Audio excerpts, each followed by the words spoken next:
આપ સર્વોને હેતપૂર્વક જય શ્રી સ્વામિનારાયણ।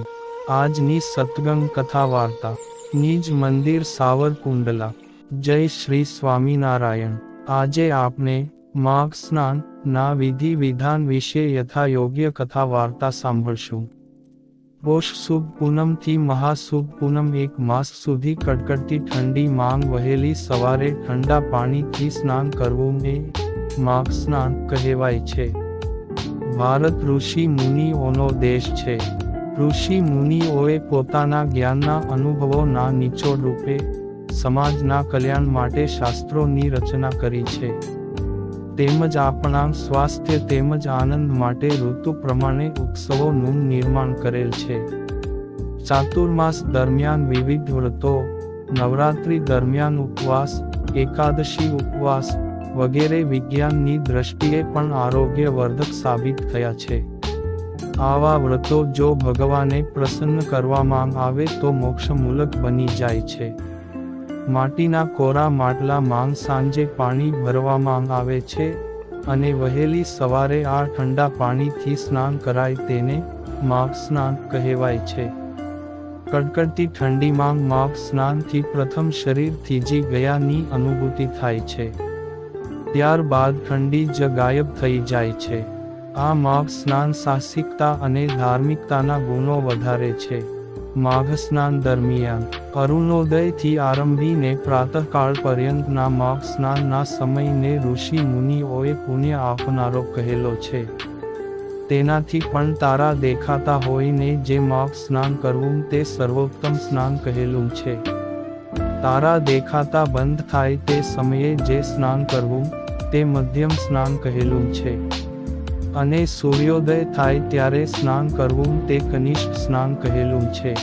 માઘ સ્નાનમાં ગરમ જળથી જે સ્નાન કરવું તે વૃથા સ્નાન કહેલું છે। તે જ રીતે વેદ પુરાણાદિ શાસ્ત્રમાં કહ્યા સિવાયના અવૈદિક કે અપૌરાણિક મંત્રનો જપ પણ વૃથા જપ કહેલો છે। વેદ શાસ્ત્રાદિકનું અધ્યયન કર્યા વિનાના બ્રાહ્મણને દાન આપવું તે વૃથા દાન કહેલું છે। તેમજ બ્રાહ્મણાદિકની સાક્ષીએ રહિત કરેલું ભોજન પણ વૃથા ભોજન કહેલું છે। તેથી ગૃહસ્થોએ અતિથિ આદિકને જમાડીને જ જમવું જોઈએ। બ્રાહ્મણ, ક્ષત્રિય અને વૈશ્યોએ મંત્રોનું ઉચ્ચારણ કરવા પૂર્વક સ્નાન કરવું તેમજ શૂદ્રો અને સ્ત્રીઓએ મૌન રહીને સ્નાન કરવું। શ્રી હરિ કહે છે કે મારા આશ્રિત સર્વે ભક્તજનોએ માઘ મહિનામાં નદી, તળાવ, કૂવા પર અથવા પોતાને ઘેર પણ ઠંડા જળથી સૂર્ય દર્શન પહેલાં જ સ્નાન કરી લેવું। તીર્થમાં સ્નાન સમયે મસ્તક પર તીર્થની મૃત્તિકા લગાવીને સ્નાન કરવું ને વેદોક્ત વિધિ પ્રમાણે સૂર્યને અર્ઘ્ય આપવું। તીર્થજળમાં જ ઊભા રહી પિતૃ તર્પણ પણ કરવું। ત્યાર પછી જળથી બહાર આવી પોતાના ઈષ્ટદેવ શ્રી પુરુષોત્તમ નારાયણને નમસ્કાર કરી પૂજા કરવી। જે મનુષ્યો ખુલ્લા શરીરે અર્થાત ઉપર વસ્ત્ર ઓઢ્યા વગર ઘેરથી નીકળી નદીએ સ્નાન કરવા હરિસ્મરણ કરતાં જવું। તલથી સ્નાન, અંગમર્દન, અગ્નિમાં હોમ, પિતૃઓનું તર્પણ, તલનું જ ભોજન અને તલનું જ દાન કરવું। માઘ સ્નાન દરમિયાન શક્તિશાળી પુરુષોએ પૃથ્વી પર જ શયન કરવું। બ્રહ્મચારીઓએ પોતાને યોગ્ય બ્રહ્મચર્ય વ્રતનું પાલન કરવું। જે પૃથ્વી પર શયન કરવાદિક નિયમો પાળી શકે તેમ ન હોય તેમને પણ સ્નાન કરવાનો તો અવશ્ય નિયમ રાખવો। માઘ સ્નાન કરનારે પ્રતિદિન સાકર મિશ્રિત તલનું દાન કરવું। તેમાં તલના 3 ભાગ અને 1 ભાગ સાકરનો મનાયેલો છે। માઘ સ્નાનનું ફળ મહિમા। હે મુનિ, હવે સ્નાન કરવા યોગ્ય તીર્થો કહું છું। તીર્થરાજ પ્રયાગ ક્ષેત્ર, પુષ્કર કે કુરુક્ષેત્ર માં જઈને ત્યાં માઘ મહિના પર્યંત નિત્ય સ્નાન કરવું, આવા પ્રકારની શાસ્ત્રની મર્યાદા છે। હે મુનિ, સમુદ્રને નહીં મળતી જે કોઈ નદી માઘ માસમાં 1 દિવસ સ્નાન કરવા માત્રથી 3 દિવસના સ્નાનનું ફળ પ્રાપ્ત થાય છે।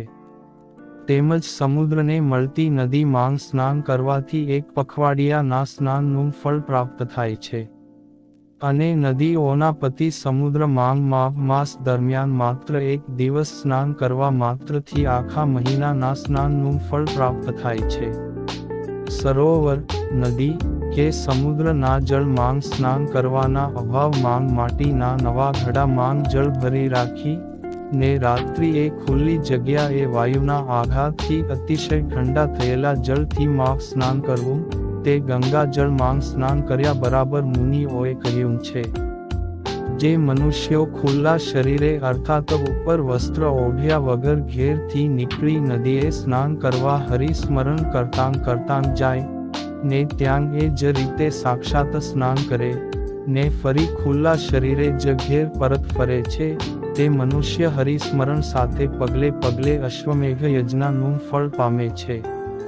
તલથી સ્નાન, અંગમર્દન, અગ્નિમાંગ હોમ, પિતૃઓનું તર્પણ, તલનું જ ભોજન અને તલનું જ દાન કરનારા, આ રીતે 6 પ્રકારના કાર્યમાં તલનો જ ઉપયોગ કરનારના સર્વ પ્રકારના પાપનો નાશ થાય છે. આ રીતે માગ સ્નાન કરવા પછી એવું કોઈ પાપ બચતું નથી કે જેનો નાશ થયો ન હોય. અર્થાત માગ સ્નાન કર્યા પછી સર્વ પ્રકારના પાપનો નાશ થઈ જાય છે. માટે માસો ઉપવાસ કરતાં પણ માગ સ્નાન અધિક કહેલું છે. આ રીતે ઠંડા જળના કષ્ટનો જે મનુષ્યો અનુભવ કરે છે તે જનો શરીર છોડ્યા પછી પરલોકમાં કોઈ પણ પ્રકારનું દુઃખ પામતા નથી. માટે પૃથ્વી પર માગ સ્નાનનો મહિમા સર્વ કરતાં અધિક કહેલો છે. માગ સ્નાન પર્વમાં દાન કરવા યોગ્ય. જ્યારે માગ સ્નાનની સમાપ્તિ થાય ત્યારે મનુષ્યોએ અતિ સુંદર રસયુક્ત 6 પ્રકારના રસવાળા પદાર્થોનું શક્તિ પ્રમાણે દાન કરવું. તેવી જ રીતે 7 ધાનયુક્ત સૂક્ષ્મ વસ્ત્રોનું બ્રાહ્મણ દંપતીને દાન કરવું. સાકર અને તલ મિશ્રિત 30 લાડુઓ દાનમાં આપવા. તેમજ તલ ભરેલા તાંબાના પાત્રનું પણ શક્તિ પ્રમાણે દાન કરવું.